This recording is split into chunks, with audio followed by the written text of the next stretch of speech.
How do we take the darkness that is slathered all over everything and turn it into fuel that nourishes instead of being drained and left withered? Yeah, that's the way that you do that is you simply have zero tolerance for the lie. You simply want answers at any cost. You realize there's a price to pay for having those answers at any cost. And unlike the rest of mankind, go, well, that's me out then. You decide to carry on and pay the price. It's not free.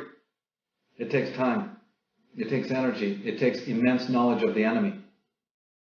I've been saying this from the first of my works, Atlantis, the final chapters of the Atlantis book. Read it. Goes into your question. Yeah, there's darkness. It's not absolute. Something can be done about it. But it can only be done by people who are obviously pure, intelligent, learned, familiar with the problem. You can't just go into the doctor's office and say, I don't feel well. He's going to first say, well, what hurts? Well, I don't know. You're the doctor. Why don't you find out?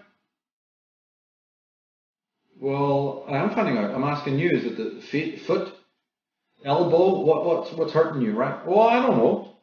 I'm just don't feel good.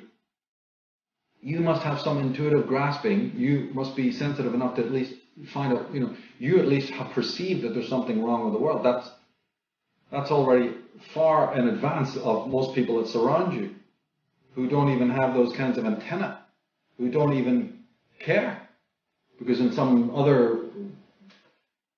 on another day, they worked out that, look, I'm living a very short life. I'm only here for a certain amount of time. I'm not in control of any of this, so why should I bother? Well, there you go.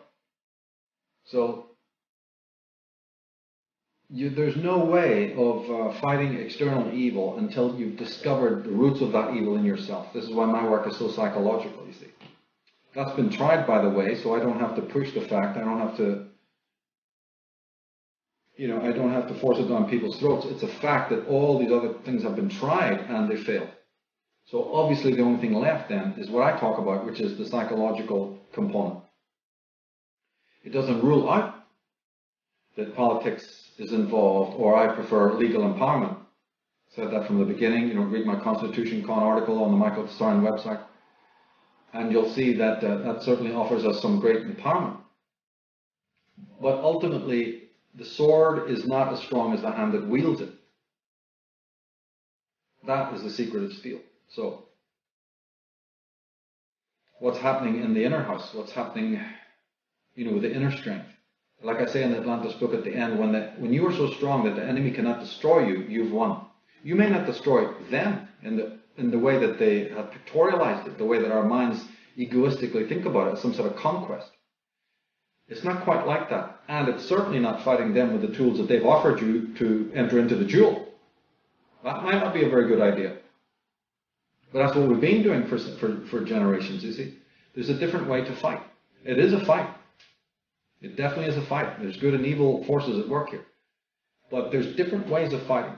You fight it with intelligence. And you fight it with knowledge. Then you find out that it's actually occult knowledge. Well, what's that? That's a whole different thing, yeah.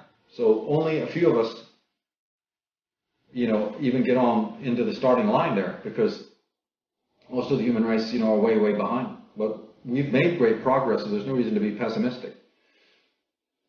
But there will be periods when you get drained, when you get tired, as you're saying in your question. And you'll be disenchanted. You'll be apathetic, fatalistic.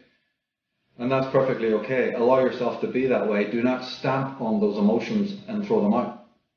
Those are all necessary.